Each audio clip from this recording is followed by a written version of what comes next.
Mandvi police Thane हद्दीतील महामार्गावरील विरार फाटा येथे पुरुषाचा मृतदेह आढळून आल्याने एकच खळबळ उडाली आहे। या घटनेबाबत मिळालेल्या माहितीनुसार मुंबई अहमदाबाद महामार्गावरील विरार फाटा येथे रविवारी संध्याकाळी 4 वाजताच्या सुमारास 45 ते 50 वर्ष वय असलेला पुरुषाचा मृतदेह आढळून आला आहे। हा मृतदेह सडलेल्या अवस्थेत कचऱ्याच्या ठिकाणी आढळून आला आहे।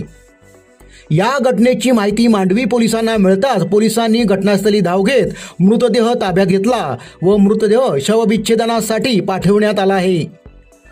पांढरी धाडी असलेला पुरुषाचा मृतदेह असून वाहनाच्या धडकेत मृत्यू झाला आहे की आणखीन कोणत्या प्रकारे मृत्यू झाला आहे याबाबत पोलीस अधिक तपास करीत आहेत। विरार पूर्व भागात मृतदेह आढळल्याच्या घटना वारंवार घडत आहेत। मांडवी पोलीस ठाणे हद्दीतील शिरवली येथे 13 दिवस अगोदर महिलेचा मृतदेह सापडला होता। त्यानंतर पेल्लार पोलीस ठाणे हद्दीतील पेल्लार फाटा येथे 6 दिवसांपूर्वी पुरुषाचा मृतदेह आढळून आला होता।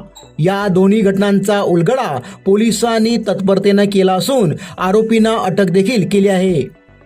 दरम्यान विरार फाटा येथील आढळून आलेल्या मृतदेह प्रकरणी मांडवी पोलीस अधिक तपास करीत आहेत।